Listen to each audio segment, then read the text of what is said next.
So in this video, we're going to demonstrate for you how you can find the LCM of two or more numbers. The LCM is the least common multiple that is shared by two or more numbers. Go ahead and pause the video to write down this definition on your guided notes.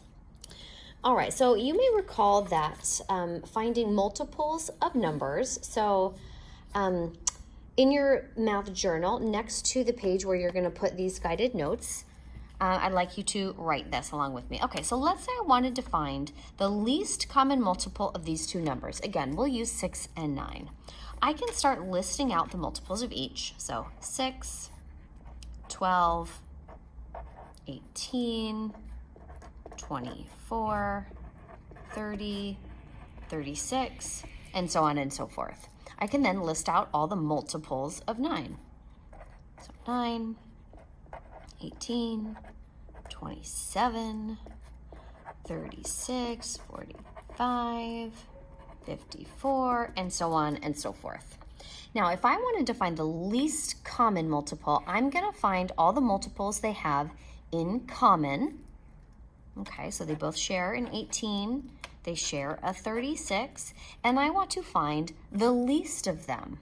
So in this one, the least common multiple is going to be 18. So the LCM of 6 and 9 is 18. So I can say LCM for this one is 18. Now, sometimes with small numbers, particularly ones that you're familiar with their skip counting pattern, you might be able to determine the LCM without doing a whole procedure. However, there are going to be times, a lot of times actually, where you are going to be finding the LCM of numbers that are larger, that you're not more familiar with, and you're going to need to have a strategy to go with it. So let's go back to our guided notes. That's what we're going to demo here. All right, so step one actually looks very much like finding the GCF. The first thing you're going to do is the prime factorization. Okay, so let's say we wanted to find the LCM of the numbers, let's say 9 and 12.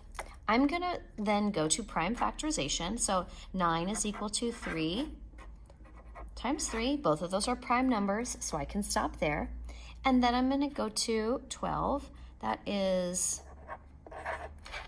3 times 4. 3 is prime, so I'm going to circle it. That branch is done. I'm going to go over here to the 4. That is equal to 2 times 2. Those are both prime, so that branch is done. So now I have the prime factorization of both of those.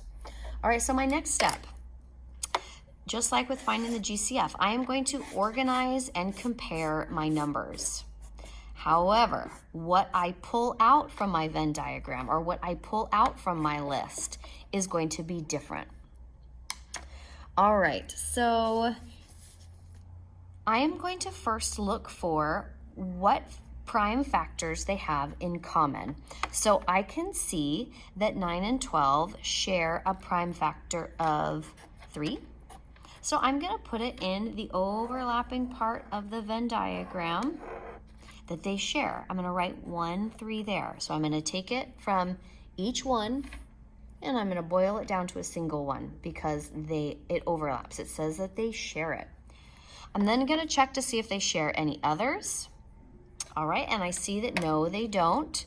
So I'm going to put the extras on the side. So 9 has another 3, and 12 has another 2 and a 2. All right, now to find the least common multiple, I'm going to take the bit that overlaps. So the GCF, the GCF is 3.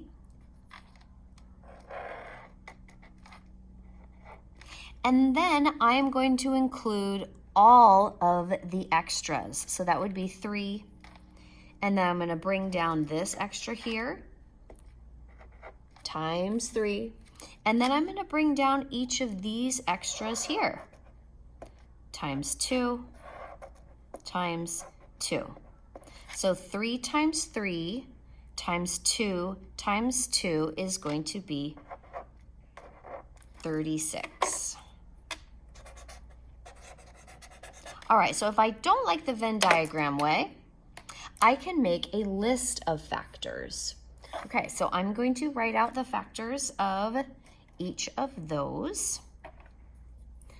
So the prime factors of 9 is going to be 3 times 3. And then the prime factors of 12 are going to be 2 times 2 times 3. Okay, the first thing you're going to do is you're going to find the ones that they share. So I see that they share a 3. So that one that they have in common is going to boil down to a single 3. Now I'm going to look to see if they have anything else in common. I see no, they do not, so I'm going to go to the extras. 3 is an extra, 2 and 2 is an extra. So I'm going to do 3 times 2 times 2. And you'll see that I'm going to get the same exact result. The answer is 36. All right, so now that we have a strategy, let's see what it looks like with some larger numbers or some more numbers. So underneath where you wrote that other example that's going to go next to this LCM practice in your math journal, let's use that same set of numbers that we had to find the GCF. So let's say we wanted to find the LCM of the numbers 12, 18, and 24. Okay, so step 1 tells me I need to do the prime factorization of each of those. So I'm going to do that real quick. So 12 is 2 and 6. 6 is then 2 and 3. And 18, we can do 2 and 9. And then that is 3 and 3. And then 24, I can break that down into 3 times 8. And 8 can be broken down into 2 times 4.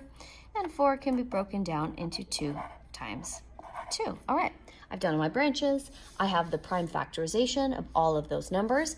I am now going to go to step 2, which is organize and compare. So I can either use my Venn diagram organization or I can use my list. Either one, whichever one makes sense to you. I'm going to go ahead and use the Venn diagram. I like the visual, but you may like the list, which is totally fine. So I'm going to set up a triple Venn. So it's 2 side by side and then 1 below. This section here is the factors that all 3 of these numbers have in common. So I'm going to go ahead and scan my problem to see what they share. It looks like they all share a 2. So I'm going to cross those off so I don't lose track. All right. Oh, and let me label my circles. So that's the 12, that's going to be the 18, and that's going to be the 24. Okay, I'm going to scan to see if they have anything else. Okay, it looks like they all share a factor of 3. So I'm going to cross that out, and that boils down to 1. And then it looks like that 12 and 24 share a factor of 2. And then 24 has an extra factor of 2. And then 18 has an extra factor of 3. All right, so the last step is then going to be the same thing that I did here, which is to take what they have in common, which is here, and then multiply it by it, which is the GCF, and the extras. So for this one, it's going to be 2 times 3, and that's the part that they had in common, this part here. And then my extras, there's going to be a 2 here, and there's a 2 there, and there's a 3 there. So it's going to be 2 times 3 times 2 times 2 times 3. And I'm going to start doing, I know 2 times 2 times 2, that's 8. And I know 3 times 3, that's going to be 9. So this whole expression is equivalent to 8 times 9, which I know is 72. So the least common multiple of 12, 18, and 24 is 72. And that saves me the trouble of skip counting by each of those numbers and then finding the one that it lands on first that they all have in common. All right, that's it. We're going to practice some more in class.